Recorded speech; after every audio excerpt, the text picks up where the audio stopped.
Now, you happen to, of course, come from a country, frankly, that has been hailed, for example, as the beacon of hope, not only for African democracy, but for African liberation, Yes. especially under Mwalimu Julius Kambarage Nyerere. Now, you used to have the frontline states. Yeah. I think they were 6 at some point, and later they became 7 with the addition of Zimbabwe. Yes. The last time I checked, there are only 2 countries out of those 7 where ruling parties from independence have lost power, considered a defeat, Yes. and went on, to do some other business. We're talking about Zambia, Yes. which of course had a great man called Kenneth Kaunda, a man who considered defeat back, I think, in 1991 with grace. Yeah. And you also have, of course, more recently, Rupiah Banda. Yes. Yes. In Zambia, Yeah. he considered defeat to Michael Sata. Oh, yes. You also had in Lesotho, change of government, Yes. but the rest remained the same. That's same, yeah. And that's why I say that ruling party syndrome. They don't want to relinquish power. And let me say also, when President Kaunda was defeated in Chama cha Mapinduzi, there was fear. And they prepared themselves to ensure that they will never relinquish power. Really? Oh, yes, of Never? course. No, yes, never. But what about the changing Just demographics?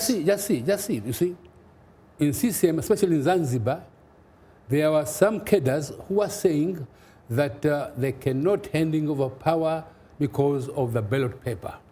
The ballot paper. The ballot paper, yes. They said that they had overthrown a government, and if CAF wants to rule Zanzibar, it has to overthrow the present government. See, that is the attitude. What are they afraid of, really? Because let's face it, you can't tell me that the people of Zanzibar are living the moment while mourning back 1964.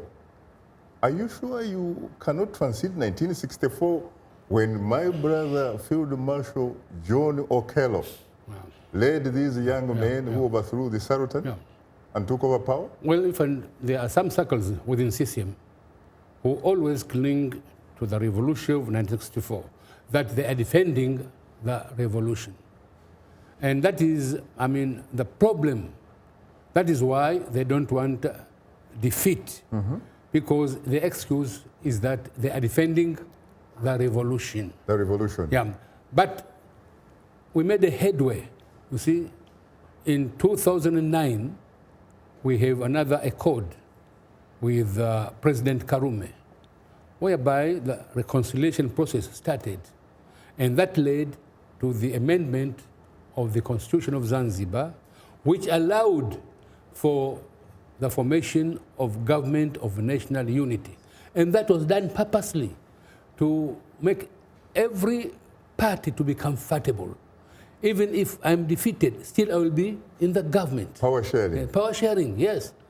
And we thought that those 5 years, from 2010 to 2015, with the experience we had, we thought that the elections of 2015 would be the best, and everybody would accept the results. There are some people who say that's not good enough, Seif Sharif Hamad, because in their view, you actually want to lead a secession. You want Zanzibar pulled out of the Union. Who told them? I don't know. Who told them? That's what they say. Because we have made a position very clear indeed that we are not going to break the Union. But our position is that we want a change in the structure of the Union. The present structure, whereby you have only 2 governments. One government is responsible, that is the Union government, is responsible for Union matters in both Tanganyika and Zanzibar, and also responsible for non-Union matters in Tanganyika, while we have the Zanzibar government responsible for non-Union matters in Zanzibar. So most of Zanzibaris feel that Tanganyika was the court of the Union. And some people in some people's mind in Tanganyika, they feel that Zanzibar is their colony. Interesting. Yeah. Is that why you, while campaigning in 2014, I remember on the island of Zanzibar, and I did attend, in fact, that campaign. 2015, and, you were addressing, it was 2014. Okay. You were addressing a rally in Zanzibar. I was in Zanzibar at the time, and in fact, I paid a courtesy call on your residence, you remember? Yeah. And you were saying, Sirikali Ngapi? Yes. Tatu, yes. How many governments? Three, yeah.